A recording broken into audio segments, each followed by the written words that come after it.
Harga emas dunia kembali mencetak rekor tertinggi sepanjang sejarah, sejak meningkatnya ketidakpastian ekonomi global. Sebenarnya begini ya, jadi emas itu sebenarnya adalah instrumen yang menjadi safe haven gitu ya. Dalam arti bahwa ketika ketidakpastian itu sangat tinggi gitu ya, ketika misalnya ekonomi lagi tidak baik-baik saja ya dan sebagainya, maka emas itu menjadi pilihan bagi investor untuk menempatkan dananya. Pada Jumat 11 April lalu, harga emas diperdagangkan di level 3.227,51 dolar Amerika Serikat per troy ounce. Sejak awal tahun, harga logam mulia ini telah naik lebih dari 20%. Sebenarnya ketika saat ini harga emas yang menjadi tinggi sekali ya, bahkan sampai 3.229 dolar per troy ounce ya, satu troy ounce sekitar 31,11 gram. Ini sebenarnya juga bukan tiba-tiba sebenarnya, karena tren kenaikan harga emas ini sudah terjadi sejak beberapa tahun ini gitu ya. Memang dulu emas pernah mencapai sekitar 2000 lalu turun ya, tetapi dalam jangka panjang ya harga emas tuh trennya itu selalu naik gitu. Karena itu emas menjadi safe haven yang ketika ketidakpastian itu tinggi ya orang lalu beralih ke emas.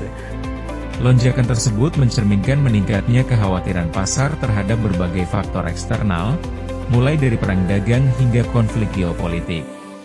Lalu mengapa emas tetap menjadi pilihan utama para investor di saat dunia diliputi ketidakpastian? Ketika misalnya Trump effect gitu ya, yang ini banyak ekonom ya berpendapat ya bahwa ekonomi ke depan ini semakin tidak jelas ya gitu ya, karena misalnya di Amerika ya tentu dengan tarif yang sangat tinggi, tarif impor yang sangat tinggi, terutama sekali adalah dari Cina yang bahkan dinaikkan dari 125% ke 146%, pasti nanti harga barang-barang di Amerika menjadi sangat mahal kan itu, barang-barang Cina. Dan untuk menumbuhkan industri dalam negeri sendiri juga ini perlu waktu, karena itu investor ya itu berpikiran bahwa ini akan ada ketidakpastian. Kenapa? Karena nanti inflasi akan meningkat di Amerika. Ketika inflasi meningkat ya, maka dampaknya adalah ya usaha menjadi turun ya, misalnya karena cost of fund-nya menjadi mahal. Nah, karena itu kemudian emas menjadi pilihan gitu. Nah, kita juga bisa melihat masyarakatnya. Jadi ini investor itu ketika misalnya dolar ya, jadi kalau ketidakpastian ini juga akan membuat dolar ini akhirnya melemah terhadap mata uang kuat dunia, misalnya dengan euro dan sebagainya. Lalu uangnya dikemanakan? Lalu ya dibelikan dengan emas. Jadi ini memang sesuatu yang sangat wajar, apalagi kalau kita lihat dalam beberapa tahun ini sebenarnya banyak sekali negara itu bank sentral itu membeli emas dalam jumlah yang sangat besar.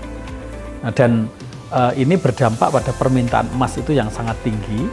Ya, sehingga harga emas ya juga cenderung naik ya, setingkat dengan ketidakpastian ekonomi yang semakin tinggi. Efek tarif dan pelemahan dolar. Kebijakan tarif yang diberlakukan Presiden Amerika Serikat Donald Trump dianggap menjadi salah satu pemicu utama lonjakan harga emas. Meski produk logam mulia tidak terkena tarif secara langsung, ketegangan perdagangan berdampak besar pada pasar keuangan global.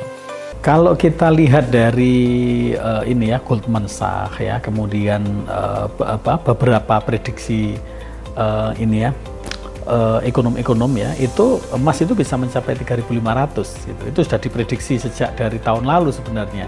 Ketika tren kenaikan harga emas itu sudah semakin tinggi dan selalu membentuk harga tertinggi baru gitu dalam sepanjang sejarah gitu. Jadi artinya ruang untuk kenaikan harga emas itu masih cukup lebar. Ya, yang ini akan sangat tergantung pada seperti apa ketidakpastian ekonomi di masa depan ini. Melemahnya nilai tukar dolar Amerika Serikat terhadap mata uang utama dunia juga turut mendorong permintaan terhadap emas. Ketika nilai dolar melemah, emas yang dihargai dalam dolar menjadi lebih murah bagi pembeli internasional, sehingga daya tariknya meningkat. Kekhawatiran pasar terhadap perlambatan ekonomi global membuat investor memperkirakan bahwa Bank Sentral Amerika Serikat Federal Reserve akan kembali memangkas suku bunga. Harapan terhadap biaya pinjaman yang lebih rendah ini melemahkan daya tarik obligasi dan mendorong permintaan terhadap aset seperti emas. Itu sangat tergantung ya, sangat tergantung pada kebijakan-kebijakan terutama sekali yang dilakukan oleh Amerika gitu.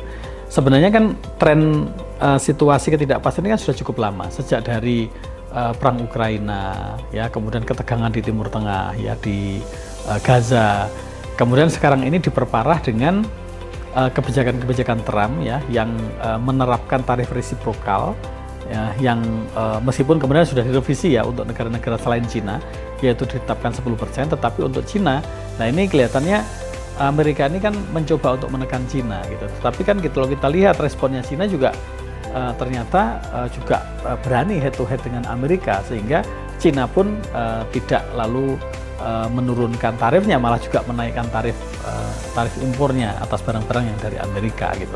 Jadi kalau kita lihat dari ketegangan ini dan kita juga melihat tren dari bagaimana Amerika itu tidak peduli terhadap berbagai macam perjanjian yang sudah diratifikasi ya, ada WTO dan sebagainya, nah maka ketidakpastian ini bisa cukup lama gitu. Emas dianggap aset langka dan nyata sebagai alat lindung nilai terhadap inflasi dan krisis. Emas juga dipandang sebagai aset berwujud dan tahan lama. Emas menjadi aset yang dicari ketika kepercayaan terhadap institusi seperti pemerintah dan bank mulai goyah. Ya sebenarnya kalau saat ini ya, kalau untuk investor retail ya, kalau investor retail sebenarnya banyak instrumen yang sebenarnya juga cukup menarik di Indonesia. Misalnya obligasi pemerintah ya, SUKO ya.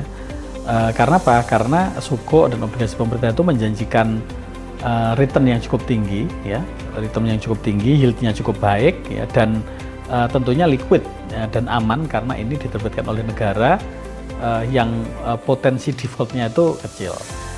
Memang akhir-akhir ini kita melihat beberapa obligasi ya, SUKO dari BUMN itu kan juga bermasalah ya, dalam tanda misalnya kita lihat obligasinya Waskita Karya, kemudian beberapa BUMN yang lain ya, itu Wika misalnya juga gagal bayar kan gitu kan, mereka merestrukturisasi ini. Tapi ketika SUKO atau obligasi ini yang langsung ini diberikan oleh negara, itu kita sangat yakin bahwa negara itu tidak mungkin gagal bayar gitu, sehingga ini juga menjadi pilihan yang cukup baik lah bagi masyarakat ya, apalagi obligasi dan SUKO ini ada SUKO retailnya, sehingga bisa dibeli dalam nominal yang tidak terlalu besar.